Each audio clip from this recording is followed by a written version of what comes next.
I've noticed that you have an amazing Instagram following, and I just wanted to ask you how you've built such a strong following and kind of what was the trigger point to doing something beyond social media as well.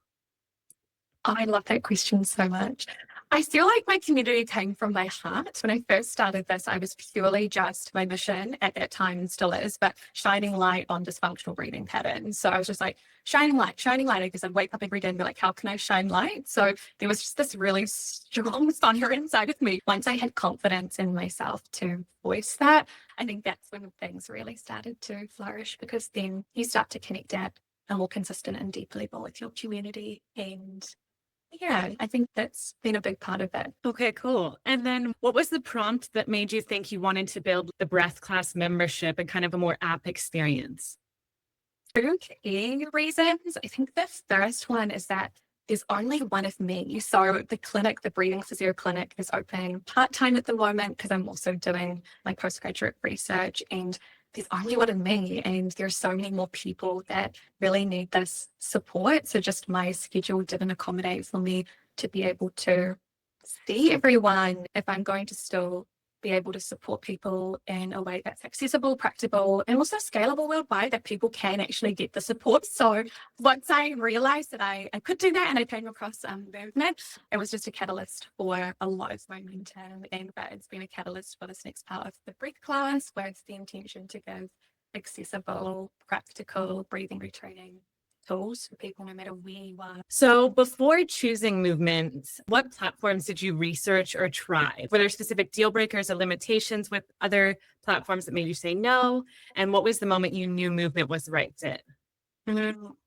Yeah, so I did quite a bit of market research. I was just looking at hosting platforms, community platforms. I didn't really quite know what I was looking for. I just almost wanted a hub. I knew exactly what I wanted to go in the app because I've done so much one-on-one. I can almost see the transformation of someone's breathing and the different steps that they need to take to get there. So I felt quite clear and confident that if I just had a hub, and I think a real deal breakthrough is that there are just so many fitness, let's just call it hubs, like hubs, community pages, whether it was like an app, whether it was just a main hosting platform, they were very fitness centered. And I think that just didn't really honor that clinician side of me. And I was really looking for other physios particularly, or other healthcare professionals, whether that be like OT, speech language therapist, honestly, anyone that was a healthcare professional. And then I came across a beautiful physio, the mama physio. She's a pelvic health physio. And I was looking through some of her stuff, and I was like, well, she's got a hub. And I was like, it's looking like really aligned as a physio. That's exactly what I'm envisioning. And then I actually then clicked on her website, and I did a deep dive at the end of the link in movement.so. And then I then just typed in the last part of her domain, and then I was like, oh, what? This is a thing? And then I stalked you guys on Instagram, and I was like, oh, stop it. And I came across that there was physios in the space, there were healthcare professionals in the space, and it was just an instant. I was already convicted. I booked my call, and I sent you guys a message because I had been so in the depths of finding this hub, and I was always just going to take a break from it from a couple of weeks. And I was like, thank you so much. Can't wait to start. Let's pop on a call. So yeah, really grateful. A big thing for me was just feeling a community space that I could combine this clinical side of breathing physio with this community side of it, and it be in a platform that I really trust. And I think trust also comes from if other clinicians are also hosting and choosing to host their community in that platform. I think that speaks volumes for me. 100%. I agree with you. One of the huge niches we have on movement is the pelvic health physios. And yeah, I think because potentially women have been so underserved for so long, the pregnancy postpartum space. And it's a very similar story for a lot of our physios. They really want to expand their reach. And so it's been really beautiful to see how many people have been able to expand their reach and impact this way. It sounds like you went from idea to launch, or nearly launch, very quickly. And I wanted to know if you could just walk me through the 2-month journey, I guess, you've had from signing up to feeling somewhat launch ready, just what you did in the first couple of weeks versus the second couple. And did you build this just completely on your own, or did you have any help with the designer or team or anything? That is such a great question. Super exciting because the turnover for the breath class was intentionally quite tight. I was like, I really want to get this off the ground. I feel so passionately about it. Let's just do this. I think the key two things that really was supportive as I made a decision to do a 26-day breathing challenge on YouTube throughout January. That was a really big thing for me. In January, I made a decision that I'm going to commit to this, and I just showed up, and it was every day. So that was a really big thing. And then the second part, so that would then lead into February as I set monthly goals with quite clear action points. So one of the action points for February was finishing the app within the first week. I am proud to say that I have created the app on Movement myself. I've created everything myself, the funnel myself, my email marketing. I have an incredible assistant, lovely Elizabeth, who supports me with some behind the scenes stuff too. So I think setting the deadline and then reverse engineering has been what has allowed me to package it within 2 months in a way that actually has felt really steady. And I think also there are a lot of creators out there, some incredible creators who do run subscription-based businesses. So I do believe that there are clues out there if you just have a look. And I've been able to learn a lot just by really looking at other incredible creators and being like, oh, what are they doing? And then it's like, oh, okay, awesome. Like, this is possible. I've just got to believe in myself and most importantly, take action and set deadlines. Exactly. I feel like there are a lot of people in your position that kind of, they don't know where to start with the business plan and the organization of their content and everything. So how did you organize the breath class in Movement? And then how did you decide how to do that? Did you sketch it out on paper? Did you find inspiration? I know you said you mentioned looking at other creators. How did you go from kind of like blank slate to knowing what and where to kind of organize and place things? Yeah, I feel like you really have to go on holiday, take some time off, like take a break. If you want to reach your next height or your next level in your life, you need to take a break and go on holiday and just sit with yourself before you look at others for inspiration. You really just need to be in yourself. What's showing up? Who do you serve? You know your community. If you're looking to put something into an online platform, you're likely seeing your community, right? Whether it's in person or some online, face to face, you know what they need. And I think that's really important. I really think, what does my community need? What would the online space look like? If you've gone through it yourself, the journey, then what would I want if I was in that position? And I think that's really important because I knew what my community needs. The amount of people you've helped on their path, you can see step by step, and that essentially becomes your content pillars because you're like, there's this phase, there's this phase, there's this obstacle that is going to come up on a client's journey. How do we navigate that? And it's like, okay, then you take the phases that you already know, it's just being in a different delivery mode, which may have been face-to-face, right? You're literally just replicating a delivery mode that you know works and helps people into an online space. And there's actually a lot of things that you probably don't realize that you do know how to do. It's just obviously the digital skills to then transform this to that. So that would be writing out what you're doing. What's the roadmap of your client's journey in this delivery mode of, for example, face-to-face, and then look at that and go, awesome.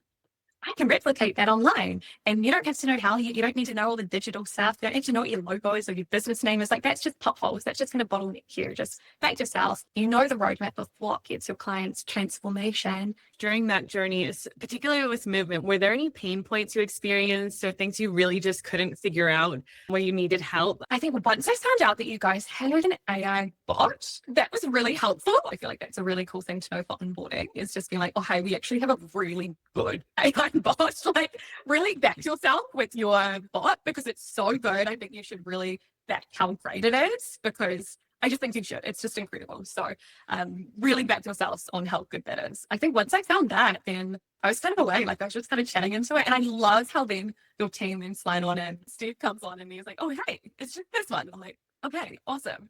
I think honestly, all in all, it's been extremely positive. I'm just such a big believer that you have to desensitize yourself to a thing. So my experience with Movement has been like any new platform where when you're first seeing it, you're unfamiliar, you don't know where to click. But once you sort of click around, like, the platform is very efficient, it's very minimalist, which is a very, very important key part that I value at the big class. So yeah, like all in all, like really, really positive, to be fair. And like, I found like you guys did like scheduling stuff, like daily scheduling stuff through the calendar, so I could like sync that in. So I was like, cool, love it. You can like link landing pages, has pop-ups, and sync it and integrate it in with Zapier and your email marketing and Stripe. You can make the app whatever you want. You've just got to ask. I was like, oh, can you do this? And like, if you can't, then actually you guys tally up some stuff. So it will probably come soon. Exactly. Yeah, it's really become like an all-in-one platform that kind of could rival Kajabi and kind of does. I guess my final question for you is around your launch plan and how you're planning to launch that, how you've been building anticipation and just kind of from start to finish, I guess. Yeah, in the lead up to launch, which is at the end of March, obviously the 26-day breathing challenge was a really big thing in January, with just mentioning that we do have something coming up, or just letting my community know. I think at the end of that challenge, at the end of the month, through my email marketing and flow test, just a exclusive pre-launch waitlist. So have been able to build that up over the last couple of months.